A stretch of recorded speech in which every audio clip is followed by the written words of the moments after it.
यहाँ से तरबियती क्लासेस का आगाज़ है।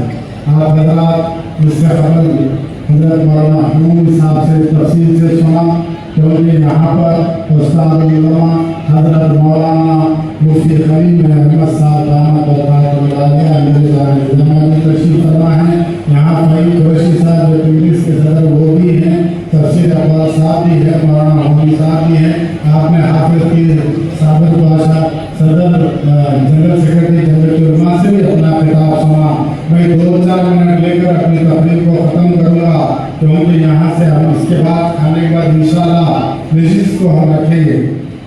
मनासिक के हज को सीखते हैं, तरबियती क्लासेस होते हैं, एहराम कैसा बना जाता है काबे के तवाफ के लिए।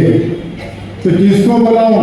हजरत इब्राहिम ने अल्लाह ने कहा तुम आवाज़ दो, तो बुजुर्गान दीन लिखते हैं, हदीस में आता है कि इब्राहिम अलैहिस्सलाम ने जब आवाज़ लगा आलम अरवा में पहुंची, जो जो रूह ने लब्बैक कहा, तो अल्लाह ताला उनको सादत हज से नसीब फरमाता है।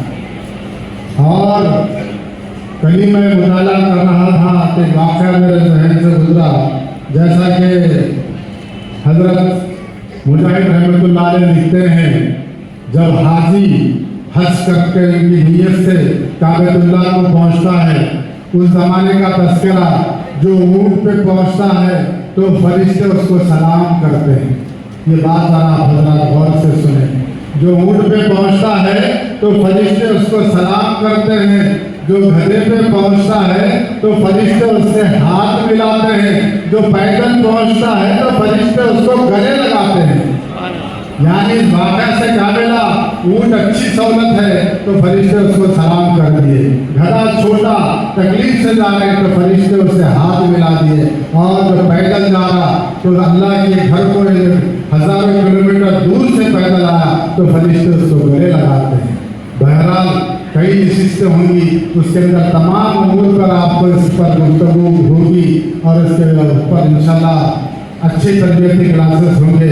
इस साल हम बेहतर से बेहतर ये कोशिश करेंगे कि हमारा जो हाजी है वो जिस्मानी तौर पर भी, और जो उलमा इकराम हमारे साथ है रूहानी तौर पर भी वो तैयार हो जाए। पैदल चलने का तस्करा हुआ, कितने किलोमीटर पैदल चलना है, वैक्सीनेशन का तस्करा हुआ, ये तमाम चीज़ें हैं, लेकिन एक इंसान खुदा की बारगाह में कैसा जाए, एक ईमान वाला कैसा रहता है, वो अल्लाह ताला की बारगाह में नमाजें पढ़ता है, साबित करता है परवरदिगार मैं तेरे हुक्म का ताबे हूँ, 5 वक्त तेरी बारगाह में अपनी ज़मीन इस्तिक़ामत को सजदा रेज़ करता हूँ, मैं 5 वक्त की नमाज पढ़ता हूँ। है अल्लाह मैं तेरे हुक्म का ताबे हूँ, तो जो ज़कात का हुक्म दिया है मैं ज़कात देता हूँ। अब आ गई बारी हज की, ये इश्क की बात है, ये मोहब्बत की बात है। जैसा मौलाना ने कहा कि एहराम बांधना, नहीं एहराम तो बांधना क्यों?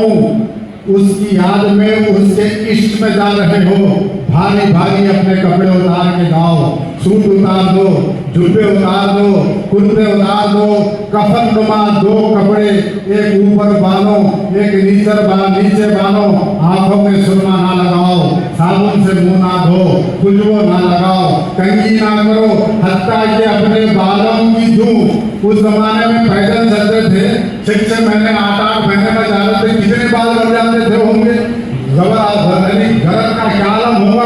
तो उस सर के बाल को झूठ को भी मानने का हुक्म नहीं है। जब अल्लाह की बारगाह में जा रहे हैं तो रूहानी तौर पर भी तैयार हो, तो हम जब जाके आएंगे तो ऐसा आएंगे कि माँ के पेट से जब बच्चा पैदा होता है तमाम गुनाह खत्म हो जाते हैं, पाक और साफ होकर वापिस आते हैं। फिर वापिस आने के बाद अल्लाह का काबे का जब दीदार करके आप पहुँचते हैं, जब एक सच्चे ईमान वाले बन के आते हैं, तो अपने माशरे में, अपने ख़ानदान में, अपने लोगों में उस परवरदिगार की काबत जो आप जो नज़ारे देख के आए हैं, जो आप सुधर के आए हैं, आप साफ सुथरे हो के आए हैं, वो यहाँ भी आगे अपने कौम में, अपने लोगों में इसका तशरीफ़ करें, उनकी खिदमत करें। बहरहाल बहुत लंबी गुफ्तगू है।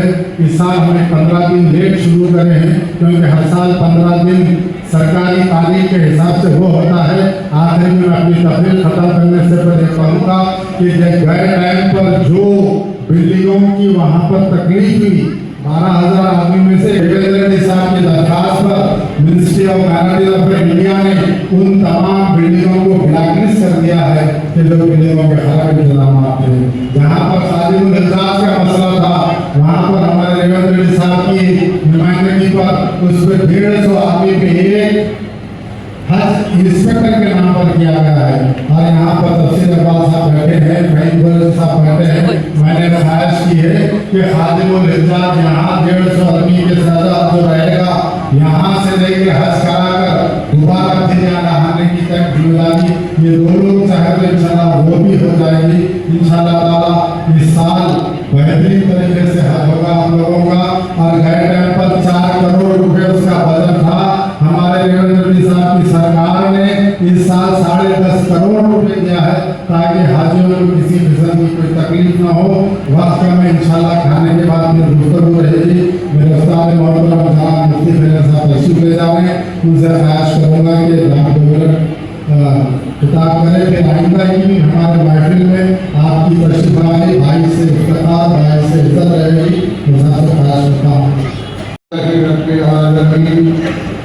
वस्सलातु वस्सलामु अला सय्यिदिल अंबिया'i वल मुरसलीन व अला आलिहि तय्यिबीन ताहिरीन व अस्हाबिहिल अकरमीन अजमाईन। अम्मा बाद। बुजुर्गान मिल्लत, बिरादरान अजीज, हर मुसलमान ये जानता है कि नमाज, रोज़ा, ज़कात और हज इस्लाम की बुनियादी अरकान में शामिल है।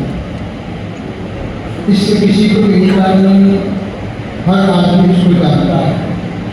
लेकिन इसके साथ साथ ये भी जानता है हर मुसलमान कि नमाज, रोज़ा, ज़कात और हज ये इस्लाम से पहले भी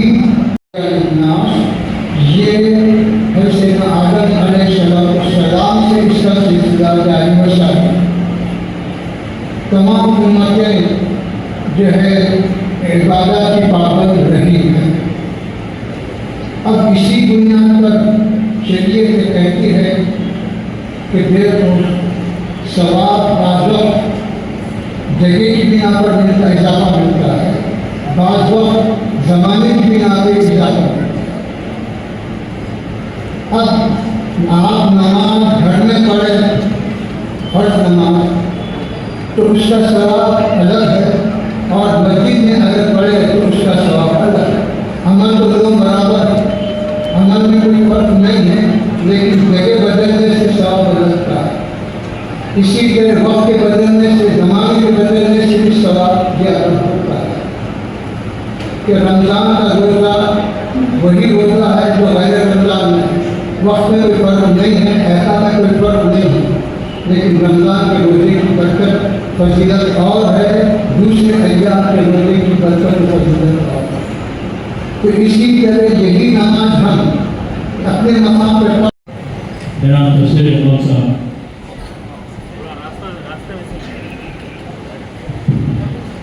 अस्सलाम वालेकुम रहमतुल्लाहि व बरकातहू। आज जनाब हज के बारे में तफसील से जो जिक्र करना है उन सबका मैं बहुत बहुत शुक्रगुजार हूँ। मैं शुक्रगुजार हूँ हज कमेटी तेलंगाना का और उनके सारे तमाम भाइयों का सबका। पिछले साल हमारे पास 12,000 जो है लोग तेलंगाना हज कमेटी के जानिब से हज के लिए गए। अल्हम्दुलिल्लाह पूरा हज काफ़ी अच्छी तरीके से मुकम्मल हुआ। इस बार भी अभी तक जो है 8181 नंबर्स हाजियों के जो है अप्रूव हुए हैं वेटिंग लिस्ट और सबको लेके। उम्मीद है कि इस बार भी 12,000 से ज़्यादा हाजी हमारे तेलंगाना रियासत से हज के लिए जाएंगे और उनका खिदमत करने का जो अपॉर्चुनिटी है वो हज कमेटी तेलंगाना को और माइनॉरिटी वेलफेयर डिपार्टमेंट को इस बार भी उसका मौका मिलेगा। तसव्वुरात की एक नई दुनिया में आज़ीमीन और आज़ीमान चले जाते हैं। बात का अंदाज़ा और एहसास बिलखुसूस वही जो इस मुबारक ज़ुमरे में शामिल होते हैं अज़्म हज के, वही महसूस कर सकते हैं। रोज़ाना की एक मंजिल उनकी अपनी ख्यालात और ख्वाबों की दुनिया में तय होती रहती है, और वक्त के गुजरने के साथ साथ तसव्वुरात में भी, ख्यालात में भी और कैफियत में भी वो मुबारक शख्स जिसने अज़्म हज किया है, अपने आप को बैतुल्लाह शरीफ के और मदीने पाक के अपने आप को करीब महसूस करता जाता है। ये बात यकीनी तौर पर सुबह से आप इस मुबारक नशिस्त में तशरीफ़ फरमा हैं।